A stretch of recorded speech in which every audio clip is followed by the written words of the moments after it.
Goeiedag en welkom by ons gesprek. Vandag gaan ons gesels oor die stelling: die gebruik van verskillende onderrigmetodes in Afrikaans huistaal klink ideaal, maar in praktyk bly direkte onderrig die effektiefste om betekenisvolle leer te bewerkstellig. By my is Janko de Tooit, 'n huidige Afrikaans huistaalonderwyser in die intermediêre fase, en Johanrey Botha, 'n kundige met waardevolle insette rakende leergesentreerde onderrig. Hy het 'n BA-graad in tale met die fokus op Afrikaans en het 6 jaar praktiese ervaring in die onderwys gedurende sy loopbaan as Afrikaans huistaalonderwyser opgedoen. Baie dankie dat jy hier is. Janko, ek wil begin by jou. Watter uitdagings ervaar jy wanneer jy leergesentreerde onderrig probeer toepas in jou Afrikaans huistaalklas? Wel, in teorie klink leergesentreerde metodes wonderlik, maar eintlik in praktyk in die klas van meer as 40 leerders is dit moeilik om groepwerk en samewerkende leer doeltreffend te bestuur. Baie leerders se aandag is hier en daar en word maklik afgelei en dit verg baie tyd om almal op dieselfde bladsy te kry. Uiteindelik keer ek weer terug na direkte onderrig toe, omdat dit vinniger en meer gestruktureerd is. So jy voel die praktyk maak dit moeilik om altyd leergesentreerd te wees? Presies.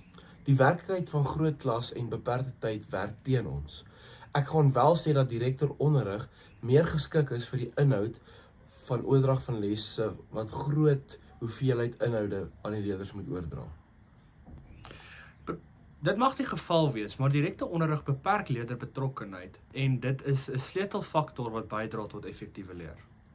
Ek moet sê, julle albei lewer noemenswaardige aspekte van direkte onderrig. Johanrey, jy het nou gehoor van die uitdagings. Watter oplossings stel jy voor om tog leergesentreerde strategieë meer haalbaar te maak? Dis 'n geldige probleem wat die onderwysers ervaar. Een moontlike oplossing is om kleiner groepies binne in 'n groot klas te skep en aan elke groep 'n spesifieke taak of rol te gee. As elke leerder 'n verantwoordelikheid het, word dit moeiliker om net passief te wees of fokus te verloor. Verder kan tegnologie baie help. Byvoorbeeld kort interaktiewe oefeninge op selfone of rekenaars wat vinnige terugvoer bied. Quizzes werk goed hiervoor.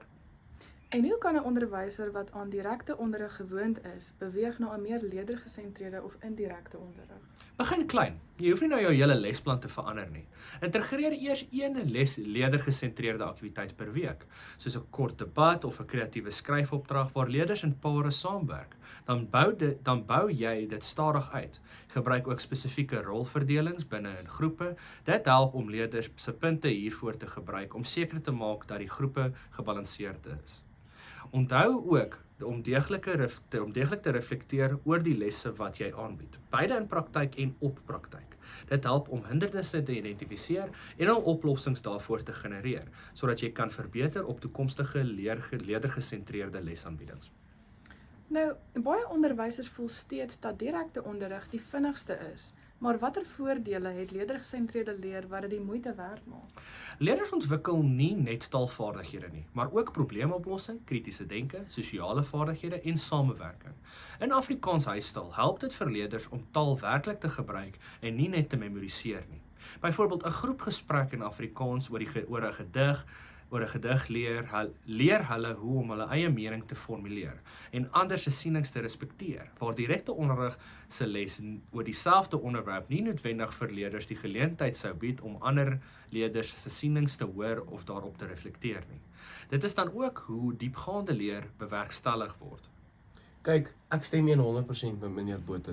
Ek sien wel dat wanneer ek dit reg kry in die klas om leerders meer betrokke te maak, en dit self die swakker leerders begin probeer en fouteer, omdat hulle sien dat die leerders om hulle ook hulle deelname aan die klas toegee. Ek let ook op dat die leerders soms beter by mekaar taalvaardighede leer as wat hulle leer wanneer ek dit moduleer deur direkte onderrig te gebruik. Dit is asof die interaksie met mekaar bydra tot effektiewe leer, omdat hulle inhoud aan mekaar verduidelik op 'n meer gepaslike en toeganklike vlak wat hulle sal verstaan. Sjoe, dit is wonderlik om te hoor dat die kennis van hierdie leergesentreerde leerervarings nie slegs in die boeke bestaan nie, maar ook geweerspieël word in werklike Suid-Afrikaanse klaskamers. Kan julle praktiese voorbeelde gee van hoe hierdie strategieë in die intermediêre fase Afrikaans klas toegepas kan word? Wel, dis toevallig. Ek het laasweek 'n kort verhaal met hulle behandel. Gewoonlik, soos enige ander onderwyser, sou ek dit vir die klas voorlees en dan vra daarna. Hierdie keer het ek die leerders in groepe verdeel om eers die historiese tema te bespreek en dan na die tyd moes hulle 'n toneeltjie uitvoer daaroor. Dit was lawaaierig, ja, maar hulle het baie meer onthou as met gewone individuele vraag en antwoord sessies. Ek kon sien hoe die aktiewe betrokkenheid wat die les vereis het, 'n sleutelrolkonsep was in die leerders se diepgaande leer, want hulle kon die vrae beantwoord in hulle eie woorde en nie net soos met soveel ander klasse dit slegs direk uit die storie uithaal nie. Dis 'n goeie voorbeeld. Ander idees kan wees rolspel van 'n onderhoude, kreatiewe skryfprojekte in groepe of selfs debatte oor taalgebruik. Hierdie aktiwiteite laat leerders die taal aktief gebruik en maak die leer betekenisvol. Wanneer leerders se leerervaring geniet, is hulle meer geneig om die inhoud te onthou. Sjoe, baie dankie meneer De Tooit en meneer Botha. Dit klink of direkte onderrig sy plek het, maar dat leerdergesentreerde metodes ten spyte van die uitdagings groot waarde kan toevoeg as dit effektief geïmplementeer word. Ons neem saam dat 'n kombinasie van strategieë die beste is om betekenisvolle leer in Afrikaans huistaal te bewerkstellig. Baie dankie vir mevrou se tyd. Ja, plezier.